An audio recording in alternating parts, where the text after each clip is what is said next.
Salam sejahtera Malaysia, denyut nadi suara rakyat bergema di channel ini. Jangan lupa tekan butang subscribe, like dan share. Malaysia kita punya, cintai Malaysiaku, kita jaga kita.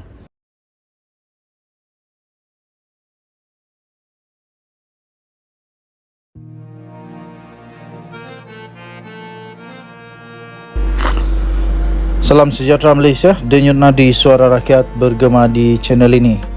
Berita terkini yang amat mengejutkan seluruh Malaysia. Berita sedih dan duka cita dengan kematian meninggal dunia yang amat mengejutkan Malaysia. Baru saja kita terima berita menyedihkan ini daripada utusan.com.my. Baru saja diterima bertajuk Sarjan Maut Tertembak Diri Sendiri. Berita penuh rembau. Seorang anggota polis berpangkat sarjan disahkan telah maut disyaki menembak dirinya sendiri dalam satu kejadian di Ibu Pejabat Polis Daerah IPD Rembau di sini petang semalam. Difahamkan keadaan berlaku pada kira-kira 6.40 petang itu di sebuah bilik di bahagian siasatan jenayah IPD berkenaan. Mayat anggota polis yang berusia 58 tahun itu telah pun dibawa ke Hospital Tuanku Jaafar atau HTJ di Seremban pada malam tadi bagi proses untuk membedah siasat. Difahamkan, kenyataan akhbar mengenai kejadian berkenaan akan dikeluarkan dalam masa terdekat oleh Ketua Polis Negeri Sembilan, Datuk Ahmad Zafir Muhammad Yusof.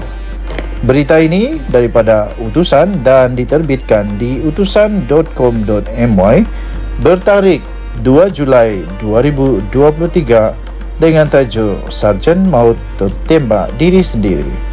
Kita mendoakan semoga keluarga yang ditinggalkan tetap bertabah dan bersabar dan semoga semuanya baik-baik saja. Denyut nadi suara rakyat bergema di channel ini. Jangan lupa tekan butang subscribe, like dan share. Bye-bye. Salam sejahtera Malaysia, denyut nadi suara rakyat bergema di channel ini.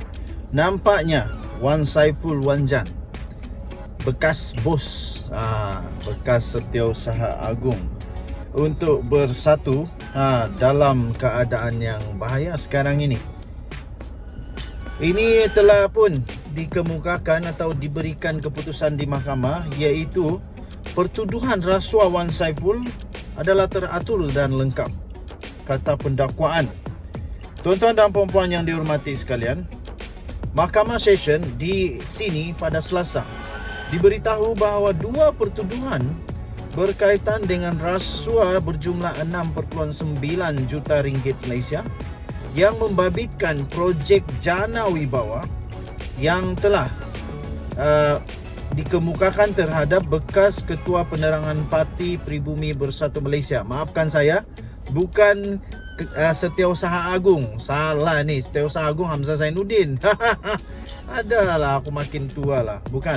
Tetapi bekas Ketua Penerangan PPBM Bersatu, iaitu Wan Saiful Wanjan, yang telah pun meletak jawatan setelah beliau diheret ke mahkamah. Dia terus letak jawatan dan sekarang ini memang sah dia ada dalam keadaan yang amat sukar kerana di mahkamah dinyatakan oleh pihak pendakwaan bahawa semua proses dalam pendakwaannya adalah lengkap dan teratur dan lengkap. Timbalan pendakwa raya iaitu Rashidah Murni Azmi berhujah bahawa kedua-dua pertuduhan berkenaan itu tidak cacat, sebaliknya jelas dan boleh difahami.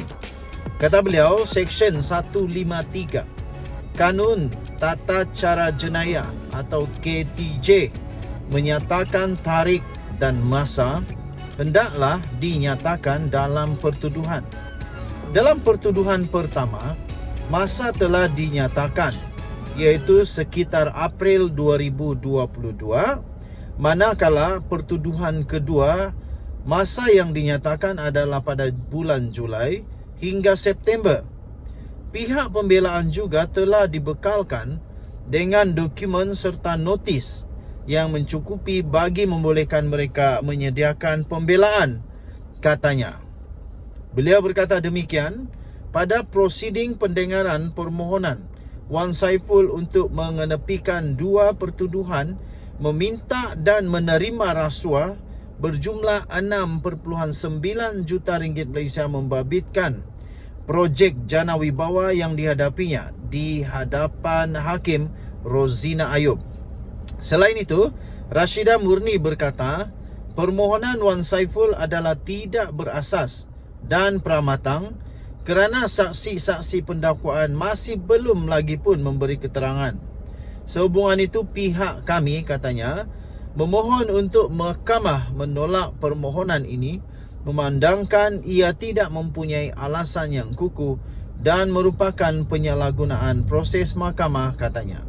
Peguam Amir Hamzah Arshad mewakili Wan Saiful Wan Jan pula berkata, kedua-dua pertuduhan terhadap anak guamnya adalah cacat kerana tidak menyatakan secara khusus tarikh kesalahan dilakukan.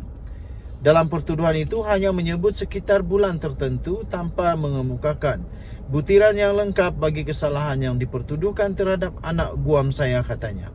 Dalam pada itu, Amir Hamzah berkata pertuduhan itu juga tidak berasas berdasarkan Seksyen 173G KTJ yang menyebabkan pihak pembelaan dinafikan untuk mengemukakan pembelaan dan alibi. Okey, tuan-tuan dan puan-puan yang dihormati sekalian, anda boleh mendapatkan berita lengkap ini di sinarharian.com.my. Kita jumpa lagi. Bye-bye. Salam sejahtera Malaysia. Denyut nadi suara rakyat bergema di channel ini. Ada satu berita yang agak lucu. Lucu betul lah. Kalau kamu setuju lucu, kamu boleh tulis sana lucu, tapi apa-apa sajalah.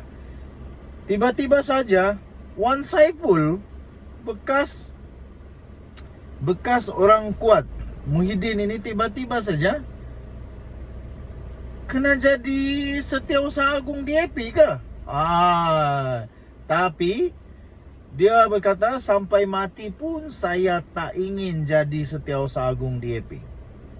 Anthony Locke sebelum ini meminta Wan Saiful agar supaya tidak mencampuri urusan DAP, terutama dalam soal bakal-bakal calon yang akan bertanding dalam PRN Pulau Pinang. Sampai timbullah cerita ini, iaitu sampai mati pun saya tak jadi. Saya tak ingin jadi Setiausaha Agung DAP, kata Wan Saiful. Jadi kalau tak mau jadi Setiausaha Agung DAP, janganlah menyibuk.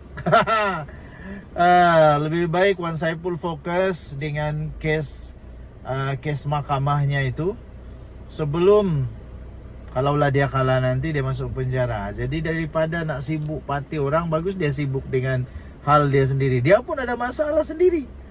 Itu jawapan daripada Datuk Wan Saiful Wan Jan kepada pertanyaan sinis Setiausaha Agung DAP Anthony Locke berhubung ura-ura terdapat usaha pihak tertentu untuk menukar Ketua Menteri Pulau Pinang. Katanya selaku ahli Parlimen Tasik Glogor, beliau menerima banyak maklumat mengenai Pulau Pinang, termasuklah pendedahan mengenai pergolakan politik dalaman negeri itu. Katanya pergolakan mereka memberi kesan kepada Pulau Pinang, sebab sekarang ini ada usaha satu kelompok dalam DAP untuk menukar Ketua Menteri yang ada sekarang dengan calon daripada mereka. Nama-nama yang disebut pula ialah seperti ahli Parlimen Bukit Mertajam, Stephen Sim. Apabila saya sebut buat kali pertama beberapa hari lepas bahawa ada usaha dalam DAP untuk menukar Ketua Menteri, Locke mengatakan bahawa Wan Saiful, adakah kamu Setiausaha Agung DAP? Itulah, kamu Setiausaha Agung DAP kah sampai kamu tahu banyak perkara? Aduh. Kemudian dia kata, saya nak jawab kepada Locke pada malam ini. Kalau bagi tawaran, kalau dibayar pun sampai mati pun saya tak ingin jadi Setiausaha Agung DAP. Awas tahu, nanti termakan, terjilat ludah sendiri. Nah, sendiri mau tanggung. Wan Saiful berkata demikian ketika berucap pada satu ceramah Perdana Perikatan Nasional Parlimen Bangi Jelajah Selangor Baru di sini pada malam tadi. Lok sebelum ini meminta untuk Wan Saiful agar tidak mencampuri urusan parti itu, terutama dalam soal calon-calon yang bertanding dalam pilihan raya PRN. Beliau juga menasihatkan supaya bekas ketua penerangan Parti Pribumi Bersatu Malaysia itu supaya menjaga urusan partinya sendiri berbanding ahwal parti lain. Katanya, saya tanya, adakah dia, iaitu Wan Saiful, Setiausaha Agung DAP? Maka dia boleh tentukan calon kita. Soal lo. Jadi itulah Wan Saiful, lebih baik fokuslah dengan parti sendiri, fokuslah dengan masalah sendiri. Kes mahkamah, rasuah. Lepas tu kalau nak fokus, kalau nak sibuk tentang hal parti, sibuklah dengan presiden kamu yang dah dua pertuduhan, 2 kali naik mahkamah, maksudnya di mahkamah. Lebih baik begitu daripada sibuk dengan parti yang lain. Dan Junadi Suara Rakyat bergema di channel ini. Bye bye.